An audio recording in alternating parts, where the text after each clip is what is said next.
Quero saudar a todos os irmãos e irmãs com a graça e a paz do nosso Senhor Jesus Cristo. Amém?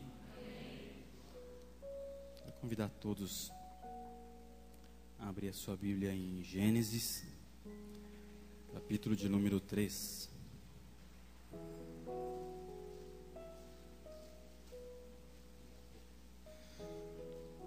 Muito feliz. Estava esses dias atrás conversando com a minha esposa e com alguns irmãos também sobre o projeto aqui da igreja. Hoje, 2 adolescentes lá na Fundação Casa.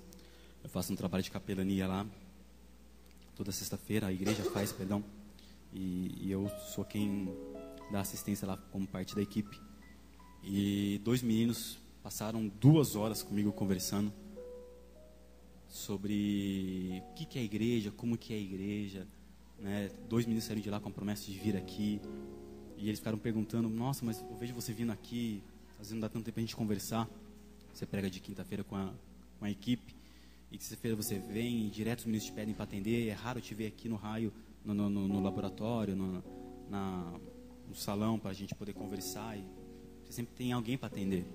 E hoje, conversando, atendendo eles, falando de todos os projetos. Quando a gente terminou, ele falou assim: mas engraçado, eu olho para você e vejo o que você fala. Às vezes você comenta um pouco das coisas que acontecem na sua igreja aqui durante a pregação, e eu nunca vi nem na TV, nem em nenhuma outra igreja que eu fui visitar fazer as coisas que vocês fazem. Por que vocês são diferentes? Eu falei: não sei, eu acho que toda igreja deveria ser assim, mas se não é, eu peço que a graça um dia alcance eles. Mas a nossa igreja, graças a Deus, felizmente, é assim. É uma igreja que trabalha, é uma igreja que atua, é uma igreja missionária, é uma igreja que todos os dias que ela abre suas portas, ela tem uma mensagem da cruz e da salvação a pregar, e jamais de barganha, de troca, de campanha, do dinheiro, financeiro, prosperidade, carro, casa, seja lá que raio for, não é? E é muito bacana quando eu paro para refletir sobre o que Deus tem feito na nossa igreja. Converso um pouco com a minha esposa, e eu fico maravilhado com aquilo, não só daquilo da qual eu faço parte, na comunidade, na Fundação Casa, atuando em alguns departamentos aqui na igreja, mas também de participar da vida de alguns irmãos, que pela misericórdia de Deus, Deus tem nos dado a oportunidade de participar da vida, de história de alguns irmãos, de alguns jovens, e a gente partilha um pouco de alguns sentimentos iguais, nós oramos juntos, né, nos falamos pelo Face, me ligam, a gente conversa, vamos na casa, e ver o amadurecimento espiritual na vida de irmãos, do qual a gente está vendo o crescimento acompanhando, é extremamente satisfatório. Eu não vou citar nomes aqui, mas de pessoas que hoje aqui eu olho no rostinho e vejo pessoas que a gente conversou, e eu paro para prestar atenção e converso sempre com o pastor Duda isso, de ver o crescimento espiritual, a maturidade espiritual com que os irmãos que têm vindo aqui congregar na igreja têm desfrutado e têm se dado a oportunidade de crescer. Isso é para a honra e glória do nome do Senhor, amém? Gênesis, capítulo de número 3. Minha esposa, quando o pastor me ligou pedindo para trazer a mensagem hoje, eu sou, como ele, um fominha para pregar. Se falar para mim, será que você quer pregar? Aquela interrogação, ele já sabe que eu vim com uma exclamação. Claro, demorou, não fala 2 vezes. Na fundação também é uma briga. O Leta aqui que me acompanha lá, o Marcelão, né, Má? E aí, Má, prega aí hoje. Se ele falar assim: olha, não sei, tá bom então, mas já vou, levanta a Bíblia e sai andando pregar já, né? Não tem bois. Precisar pregar todo dia, a gente prega. Na comunidade é a mesma coisa. E hoje eu tinha começou, né? Quando o pastor me convidou para trazer a mensagem, eu comecei a orar. Eu fui orar a Deus, como todos nós fazemos, para que o Senhor falasse comigo e queimasse o meu coração para uma mensagem. E a minha esposa, quando ela chegou do trabalho, nós estávamos nos arrumando, e ela perguntou para mim: Juliano, você já tem a mensagem para pregar? Eu falei: não. Isso era 7h10. E ela me disse: mas como não? Eu falei: eu não tenho. Mas não tem nenhuma pregação? Eu falei: não, pregação, esboço tem um monte, mas eu não quero um esboço, eu quero uma mensagem. Eu quero levar uma palavra que não só conforte o meu coração, mas o coração dos meus irmãos. E ela falou assim: então ora a Deus. E eu fui, e eu trouxe inclusive um esboço que está aqui, mas graças a Deus eu não vou usá-lo, porque Deus mudou tudo enquanto eu vinha desde o início da oração. E eu tenho essa disposição de que às vezes o meu sentimento é pregar algo, mas Deus nos direciona através dos louvores e através da nossa busca para uma mensagem específica. E hoje pela manhã eu acordei com este texto na mente, fiz um devocional rápido na comunidade em cima, isso mesmo, sim, Guide, é isso mesmo. Fiz um devocional rápido na comunidade em cima desse texto, e hoje eu gostaria de abordar com vocês, porque os meninos comentaram um pouco depois comigo desse texto e tal, e ficou no meu coração, e aqui sentadinho, Deus me trouxe algo maravilhoso.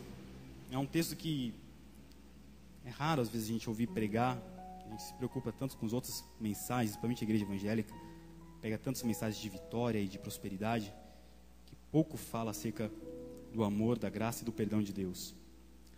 Se você abriu sua Bíblia comigo, acompanhe a partir da leitura, capítulo 3, a partir do verso 1, olha o que diz. Pode aumentar um pouquinho, tá bom. Não me deixe sozinho não, como o pastor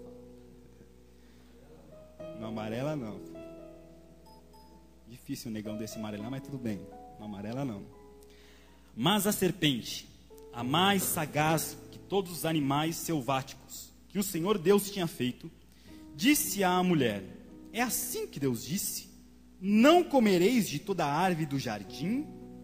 Respondeu-lhe a mulher: do fruto das árvores do jardim podemos comer, mas do fruto da árvore que está no meio do jardim, disse Deus: dele não comereis e nem tocareis nele, para que não morrais. Então a serpente disse à mulher: é certo que não morrereis, porque Deus sabe que no dia em que dele comerdes, se vos abrirão os olhos, e como Deus sereis conhecedores do bem e do mal.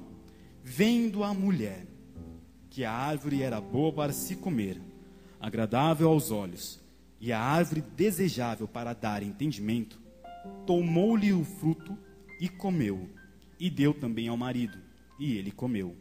Abriram-se então os olhos de ambos, e percebendo que estavam nus, coseram folhas de figueira e fizeram cintas para si. Somente até aí. Deixe a sua Bíblia aberta, não feche. Curva a sua cabeça e vamos orar ao Senhor. Ó Pai, nós te adoramos nesta noite. Foi muito bom te louvar, te adorar. Para mim é um privilégio sempre saber que eu tenho essa oportunidade, mesmo quando eu não merecia. Não merecia, Senhor, sequer dar a minha atenção a Ti. Não porque Tu és menor do que eu, Tu és desprezível. Pelo contrário, o menor e o desprezível sou eu. Que não merecia essa oportunidade, não somente de perdão, de graça, mas a oportunidade de levar essa mensagem a outras pessoas. Porque eu sou, assim como os meus irmãos, um pecador, Deus. Não há nenhum homem, nenhuma mulher aqui dentro deste recinto que não tenha essa característica intrínseca em si, pecadores. É por isso que estamos aqui, pedindo perdão. Perdão pelos nossos pecados, perdão pelos nossos erros, perdão pelas nossas dúvidas, perdão pelo nosso caminho que sempre traçamos, relativizando a Tua graça, escolhendo sempre os nossos desejos. Pai, em nome de Jesus, que nesta noite a Tua graça esteja sobre nós, esteja sobre mim, que ao ministrar a Tua palavra, eu possa simplesmente ser o Teu veículo, nada mais e nada menos do que isso. Ser simplesmente o Teu veículo para mim já basta, porque eu sei que a glória é Tua, quem fala é o Senhor, eu sei que a graça é Tua, que o agir é Teu, que a mudança é Tua, e quem pode confirmar essa palavra no coração do meu irmão e da minha irmã também é o Senhor. Portanto, em nome de Jesus, eu te peço, me usa segundo a Tua vontade. Eu te peço perdão, Senhor, porque por diversas vezes eu erro, eu peco, mas eu tenho a certeza em mim, eu posso dizer por mim, que o meu desejo não é errar e não é pecar, Pai. Eu gostaria de acertar todos os dias. Eu gostaria, Senhor, de ser perfeito todos os dias. Eu gostaria de ser santo todos os dias, mas infelizmente eu não consigo. Eu dependo exclusivamente da Tua graça, do Teu perdão, da Tua misericórdia. E mais uma vez, e mais do que nunca neste momento, ao trazer a tua palavra, que ela seja o agasalho que me cobre e que me dá a certeza e confiança de que quem falou ao meu coração nessa mensagem é o Senhor, em nome de Jesus, amém. Amém, irmãos. Esse texto é um texto maravilhoso. Fala da queda do homem, fala do pecado do ser humano. É engraçado que falar sobre o erro do ser humano, sobre o pecado do ser humano, gera em nós alguns questionamentos. Esse texto fala que um casal estava num jardim do Éden. E eu, quando paro para refletir um pouco sobre Gênesis, sobre o início de todas as coisas, eu viajo. Eu fico olhando não só a grandeza e a soberania de Deus, mas como a imaginação de Deus é extremamente louca. Quando Deus começa, no início de todas as coisas, criar céus e terra, separação das águas, e Ele pede para que numa simples ordem haja, e esse verbo haja, que significa o próprio Cristo, o Logos, o verbo, Ele dá significado, dá formação, dá características específicas para seres, para objetos, para árvores, para animais, para substâncias químicas, né? Tudo a partir do verbo, tudo a partir da palavra, inicia a partir de uma energia chamada átomo, elétrons, prótons, e tudo vem a existir a partir de todas essas coisas. Eu acho lindo quando Deus, na sua soberania, começa a criar todas as coisas, e Ele cria a terra, e Ele dá forma, Ele faz nascer o verde sobre a terra, Ele faz nas águas nascer os seres ali que vivem, as baleias, os peixes, Ele faz surgir os pássaros e as aves a partir da sua própria espécie, Ele faz surgir os animais terrestres, e encerra o 6º dia da criação com aquilo que a própria Bíblia diz, com a coroa da criação. Tudo que Ele cria, no início Ele fala: haja luz, haja luminares, haja porção seca, faça-se separação entre as águas de cima e as águas de baixo, haja o sol, a lua, haja animais.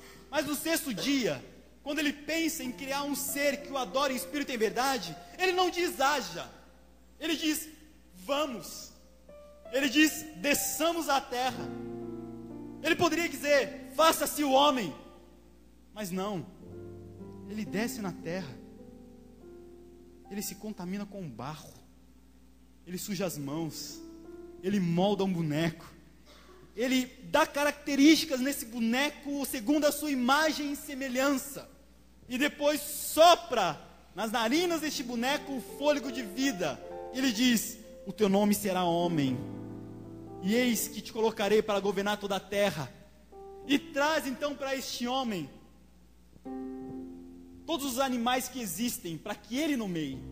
Fala: sobre eles você vai governar, eu te dou a liberdade para nomear. Eu fico imaginando a surpresa de Adão, ao dar conta de si mesmo, ao falar ao olhar para si, conseguir perceber as características dos seus movimentos, ver como aquele filme Avatar, quando aquele ator, ele entra através de uma máquina na mente do avatar, e ele consegue perceber então que ele tem sentidos, ele começa então a dar os primeiros passos, e ele começa a sentir a terra no chão, ele começa a correr como nunca. Eu fico imaginando Adão naquele momento, correndo, não só contemplando a beleza, mas sendo acompanhado pelo próprio Deus, que lhe mostrava as maravilhas da criação.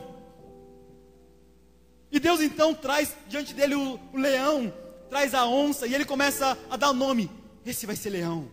Mas que engraçado, Deus, essa juba, por quê? Esse é um macho. Ah, é. E essa outra? Essa é a fêmea.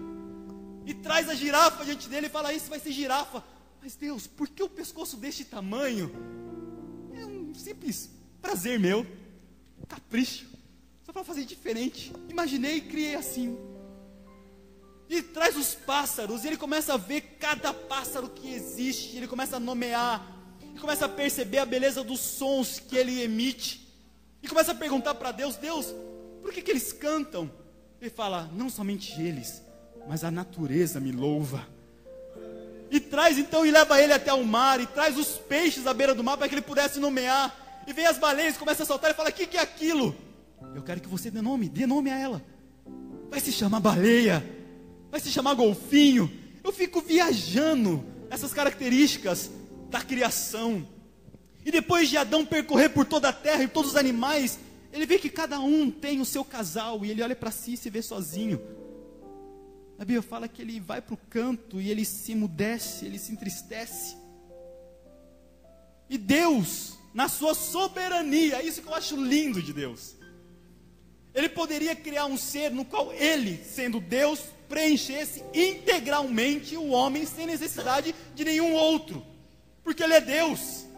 Mas ele não é um Deus egoísta, ele não é um Deus arrogante, ele não é um Deus egocêntrico que pensa só nele. Ele cria um ser com a possibilidade de desejar uma companhia do próximo. Ele fala, não é bom que o homem esteja só. Ele precisa de alguém para conversar, e alguém igual a ele. Ele abre espaço no coração do homem para sentir desejo de um semelhante. O próprio Deus sai de cena para que um outro, para que ele sinta a necessidade de um outro. É maravilhoso se relacionar com Deus, mas é maravilhoso se relacionar com meu irmão. Tanto que isso fica claro no mandamento de apóstolo João. Não tem como eu amar e ter uma relação com Deus se eu for incapaz de amar o meu irmão. Porque eu não posso dizer que eu amo a Deus se eu não amo o meu irmão que eu vejo. E Deus eu não vejo. E Deus então faz cair um sono em Adão. Tira da sua costela, do seu lado. E a partir daquela costela, ele pega mais um pouco de barro e dá forma novamente a uma mulher. E quando Adão desperta do sono, ele toma um susto. Ele já tinha visto todas as maravilhas da criação. Ele tinha visto todos os animais, ele tinha visto todos os seres, ele já tinha glorificado a Deus por tudo. Ele tinha visto os próprios anjos que ali vinham com Deus para visitá-lo todas as tardes. Mas ele encontra alguém semelhante a ele, mas não idêntico, com características pessoais. É uma fêmea, é uma mulher, e ele dá o nome de Eva. E ele contempla aquela beleza, que a mulher é linda, não é? Eu olho para o homem e falo, que bicho feio. Mas eu olho para uma mulher, eu vejo que coisa linda. Eu fico olhando para minha esposa, eu vejo como ela é maravilhosa, né? Como diz Provérbios, você, entre as outras mulheres, é como uma rosa entre os espinhos. Aleluia! Pode glorificar a Deus, irmão? Aleluia! Te amo, viu?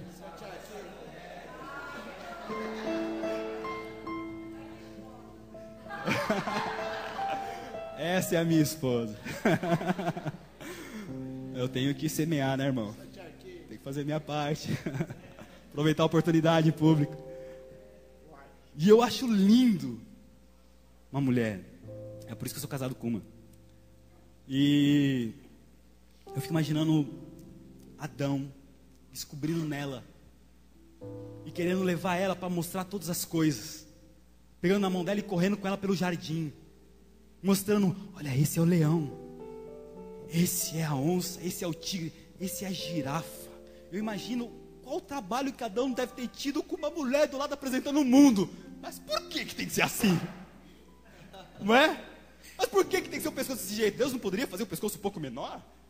Não é? Mulher e as suas características, que maravilha, ainda bem. E aí, chega um determinado momento em que Adão, cuidando dos seus afazeres no jardim, se afasta de Eva. E entra em cena este texto que nós lemos. Entra em cena uma serpente possuída por um espírito maligno chamado Satanás. E ela, maravilhada com toda a criação, ela não achou estranho um animal falar.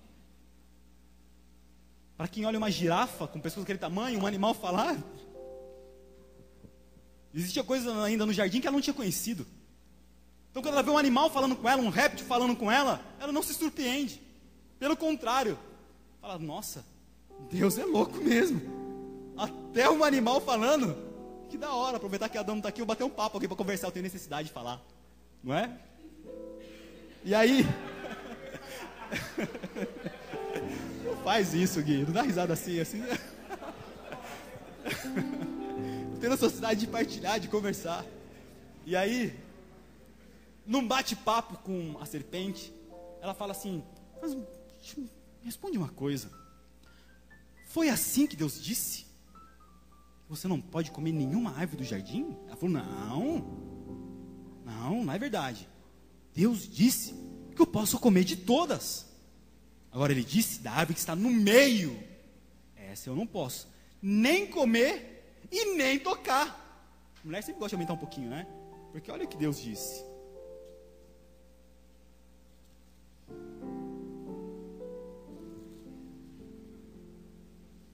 Aí no capítulo de número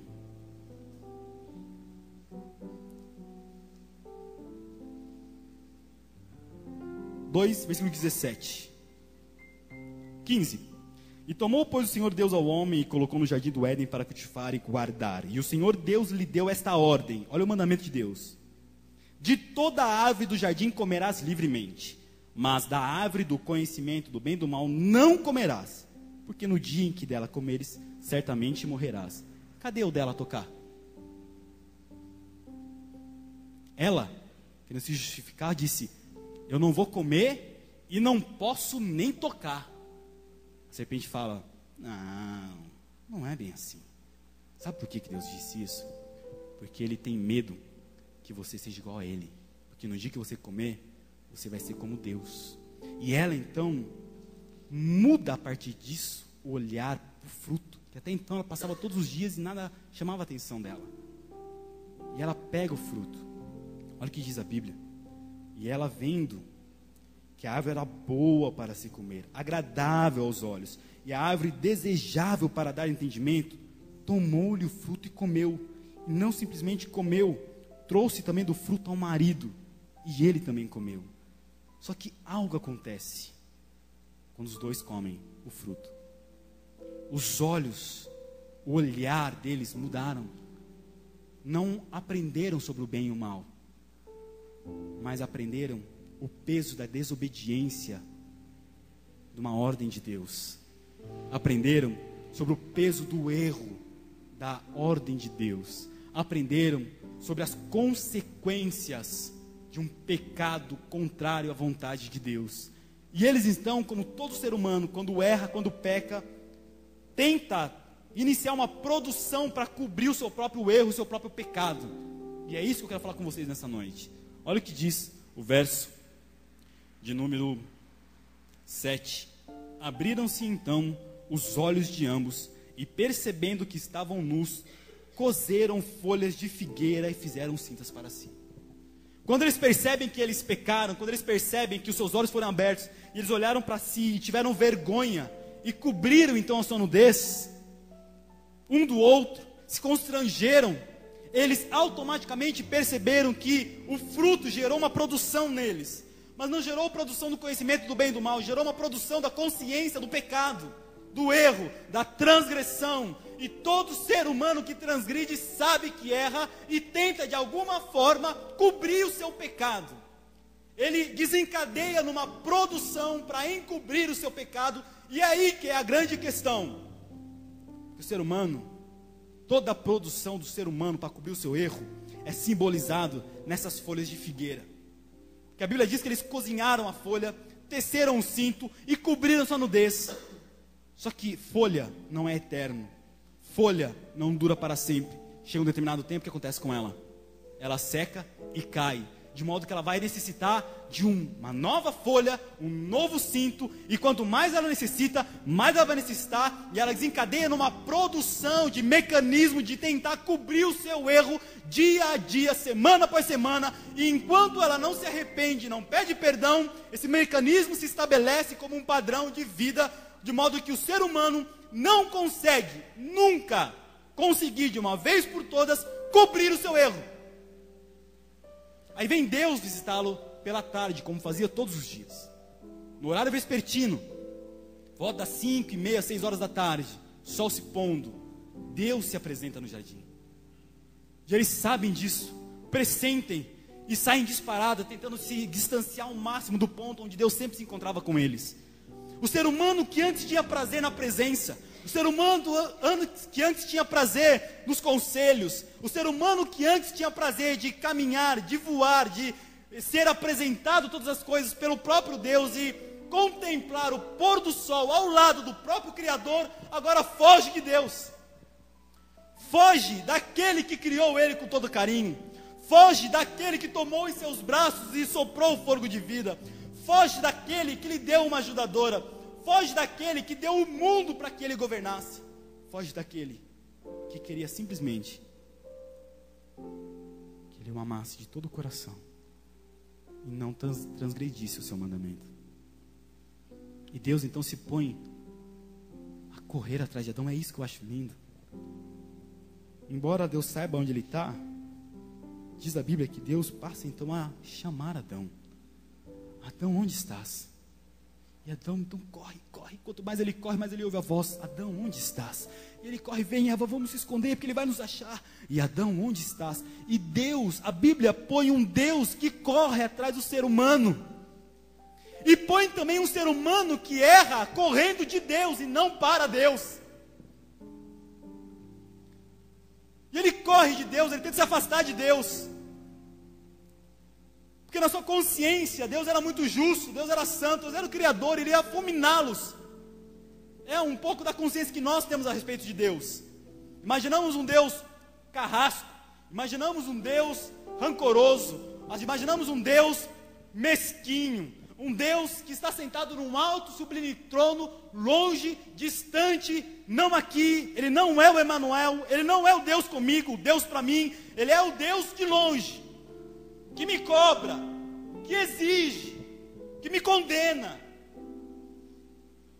É o Deus que me pune. Se eu bato o carro, foi Deus que me puniu. Se eu perco o emprego, foi Deus que me castigou. Se eu quebro a perna, é Deus pesando a mão.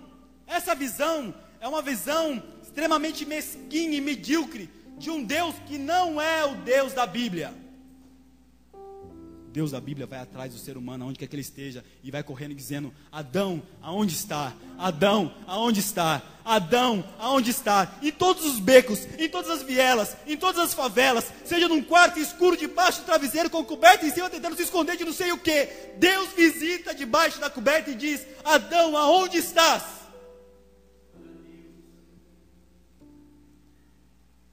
Até o momento que Adão percebe que não pode fugir de Deus e se apresenta. E olha a pergunta de Deus: por que você se escondeu? Não põe um Deus, uma descrição de um Deus gritando aqui na Bíblia. É um Deus que dialoga.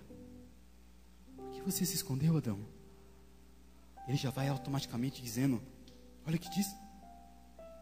Perguntou-lhe Deus, e chamou o Senhor Deus ao homem, e ele lhe perguntou: onde estás?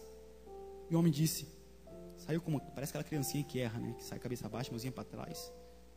Eu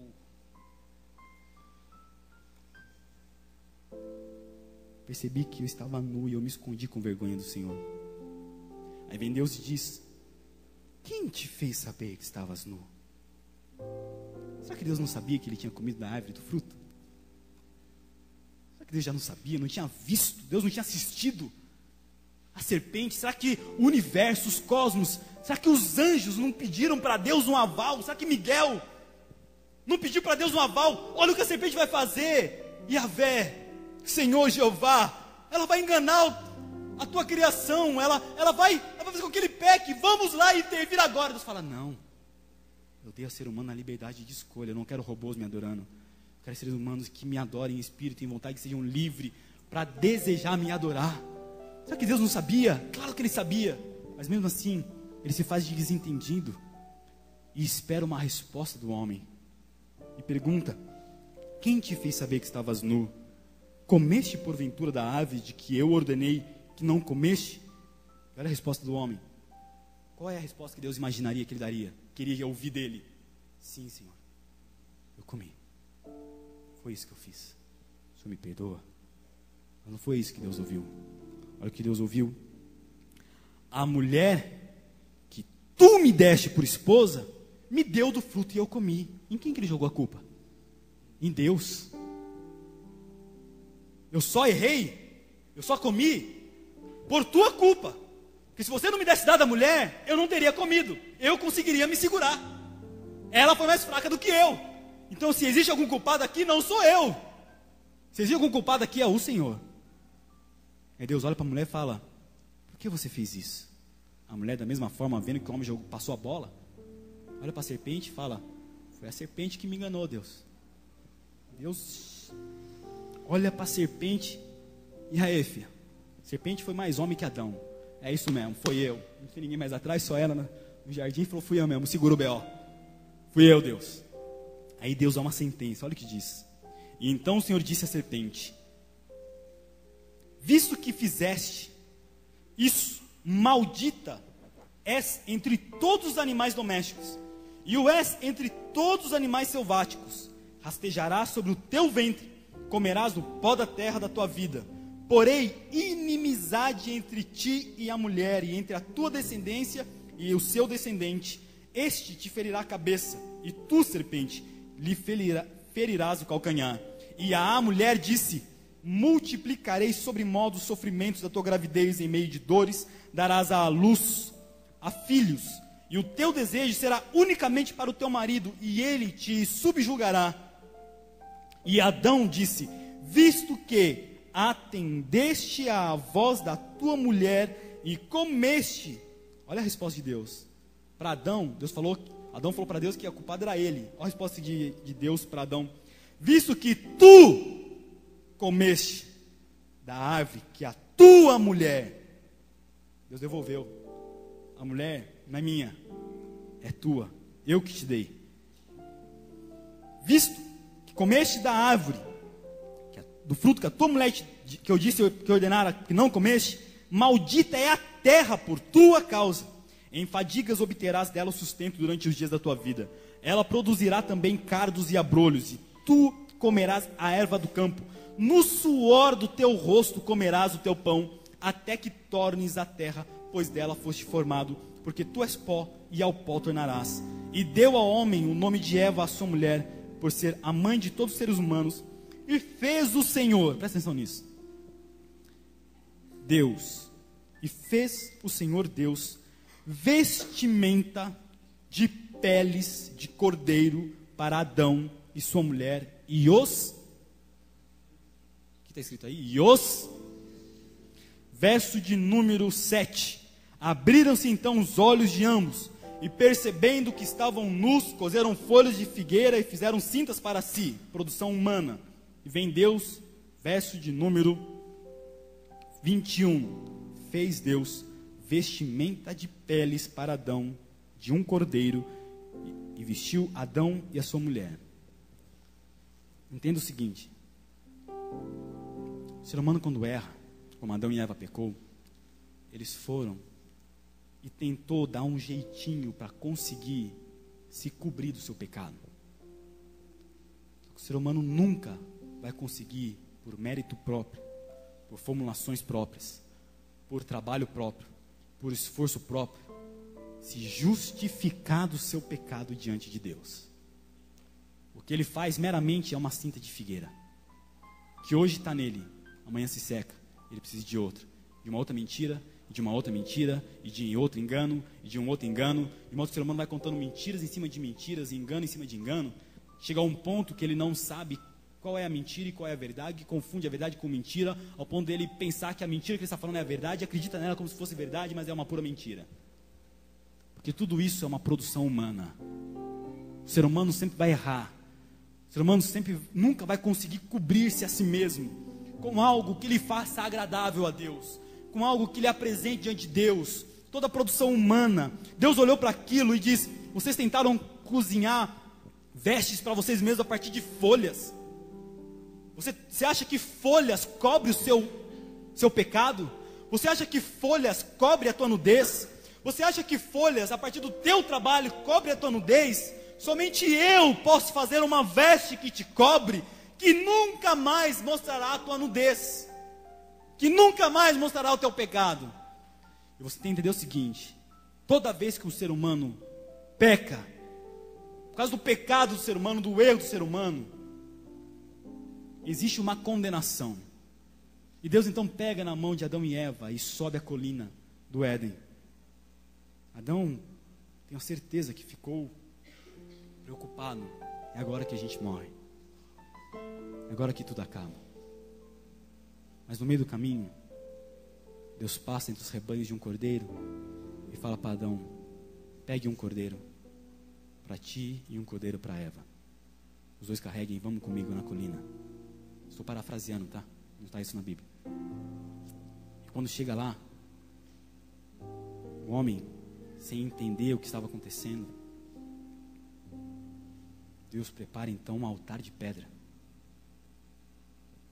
O homem fala: a gente vai morrer em cima desse altar. Um para mim e um para Eva. E subitamente, quando eles fecham os olhos, preparados para que Deus os pegue e o fulmine em cima do altar, ele ouve simplesmente um grunhir. Quando ele abre os olhos, ele vê um cordeiro imolado em cima de um altar. E vê Deus arrancando a sua pele. Ele vê sangue escorrendo. E Deus diz: somente o sacrifício de um outro inocente pode cobrir o teu pecado. O inocente vai ter que pagar pelo teu erro. Um animal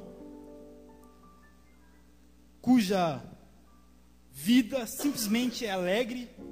É raro você ver uma ovelha, um cordeiro triste. Sempre estão pulando, correndo. Ele pega um animalzinho inocente, traz para o altar e o sacrifica. Eu imagino o desespero no coração de Adão, mas por que não eu, Senhor? Por que este substituto? Por que este cordeiro? Eu imagino Deus dizendo para Adão: hoje você não entende, mas chegará o dia que você vai compreender que é necessário que um cordeiro morra para que haja perdão de pecados para o ser humano. Deus então sacrifica o cordeiro,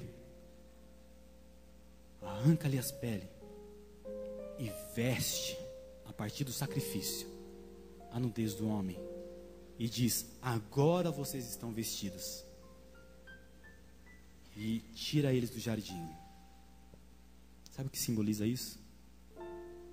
Cordeiro inocente, substituto, um justo. Está expresso em Gênesis essa verdade metafórica que aconteceu e que precedeu a criação do próprio Adão e Eva, que precedeu toda a criação dos cosmos. Como eu disse da outra vez que eu fiz uma abertura aqui, porque antes do brado haja luz, o que houve foi cruz, porque o Cordeiro de Deus foi imolado antes da fundação do mundo, de modo que só existia a possibilidade de criação com liberdade de escolha para o ser humano, se o que precedesse a criação fosse graça. Que quando o ser humano, na sua liberdade, metesse os pés pelas mãos, e que houvesse fosse graça, fosse possibilidade de perdão, fosse possibilidade de justificação, fosse possibilidade de aceitação. E Deus então vem na primitividade da existência com Adão e Eva e evidencia diante de seus olhos essa realidade que transcendia aquela realidade e a visão de Adão e Eva. Porque na eternidade o que Deus ouviu foi um cordeiro sendo sacrificado com seu sangue esguichante, pronto para cobrir multidões de pecado e de erro. E Deus então traz um cordeiro diante de Adão e fala: é isso aqui que vai acontecer. No tempo certo você entenderá que é isso que precisa acontecer. E institui-se então, a partir dessa data, um memorial na casa de Adão e Eva, que todas as vezes, com uma frequência, eles deveriam sacrificar um cordeiro para relembrar o perdão de Deus pelo pecado deles. Passa-se o tempo. Adão e Eva concebem, se relacionam, têm filhos. O primeiro chama-se Caim, o segundo Abel. E já expulsos do jardim, Adão então ensina Caim a trabalhar na terra. A Bíblia diz que ele foi lavrador, que ele foi agricultor, aquele que trabalhava com a terra. E Abel, a Bíblia diz que Adão ensinou ele a ser um pastor de ovelhas, de cordeiro. E eles cresceram vendo com uma certa frequência, Adão pegar do seu rebanho um cordeiro e sacrificar de culto a Deus e fazer desse sacrifício vestes para si e para os seus filhos. E num determinado tempo, quando chega o tempo deles prestarem o seu próprio culto, vem Caim, que era agricultor, que trabalhava na terra, com um coração revoltado, com inveja do irmão, que não aceitava de repente a história do pai com a mãe, de ser expulso do jardim. De repente ele ia sempre à colina mais próxima e olhava o jardim e via os querubins à porta e falava: pai, por que nós não podemos voltar lá? O Senhor conta tantas histórias lindas de lá. Porque nós não podemos, que Deus não deixa. Mas por que eu tenho que sacrificar um cordeiro? Porque é necessário que algum substituto morra pelos nossos pecados, e nós temos que nos vestir, e somente as vestes de um cordeiro pode nos agasalhar. Ele fala: está errado isso. Eu vou mostrar para vocês que eu posso fazer um culto diferente. E a Bíblia diz que ele pega os seus frutos, da sua produção, do seu trabalho, folhas, frutos, flores, arruma o altar, põe um monte de folhas e frutas em cima da mesa, em cima das pedras. Olha para tudo aquilo que ele colocou em cima, e que carrega estética, que carrega o significado do seu trabalho, que carrega a afirmação do seu trabalho, que carrega a possibilidade dele mesmo trazer algo de si para Deus, à semelhança do seu pai, anos atrás, quando de si mesmo quis trazer folhas de figueira para cobrir o seu próprio erro. Adão então traz também folhas e flores para cultuar a Deus, traz frutos para ludibriar os olhos de Deus. Quem sabe Deus é como mamãe e papai que não pode ver uma frutinha bem verdinha, bem vermelhinha, que já fica todo apaixonado. Quem sabe se eu mostrar uma rosa linda, quem sabe se eu mostrar uma flor linda, quem sabe se eu montar um banquete de orquídeas, melancias abertas, fatiadas e maçãs, como nós fazemos sempre na nossa ceia de Natal, que a gente olha para aquela mesa e fala: que coisa linda, não é? Ele arma esse altar e vem para o culto a Deus, trazendo a sua produção, afirmando o seu trabalho, dizendo para ele, para Deus, para os seus pais, para o seu irmão: aqui substituto não precisa, eu me banco, é eu que vou chegar lá, isso aqui é fruto do meu trabalho, ó, do meu suor, da minha ralação, do calo da minha mão, fui eu que fiz por merecer trazer isso aqui. E o seu irmão Abel, enebrecido pela consciência que transcendia essa realidade do cordeiro, lembrando da voz do pai que lhe ensinou, de que Deus instituiu, de que para perdão de pecado e para cobrir a sua nudez necessitava que um justo, que um inocente morresse, e pela fé ele traz a criatura e oferece ao Criador um cordeirinho. De um lado, uma oferta que carregava estética, trabalho, afirmação de si.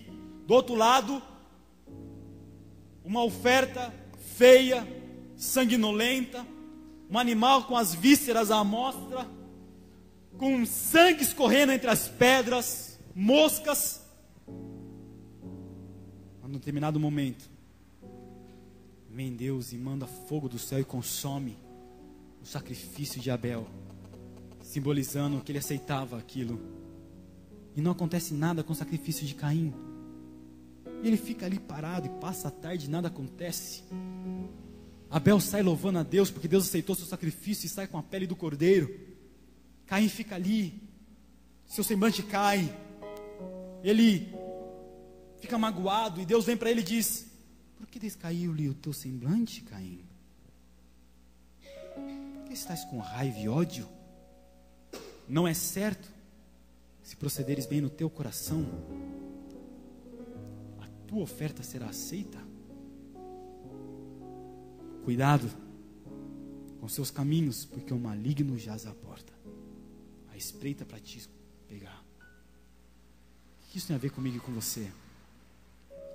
Caim, assim como Adão, tentou se justificar diante de Deus por meios próprios, mecanismos próprios,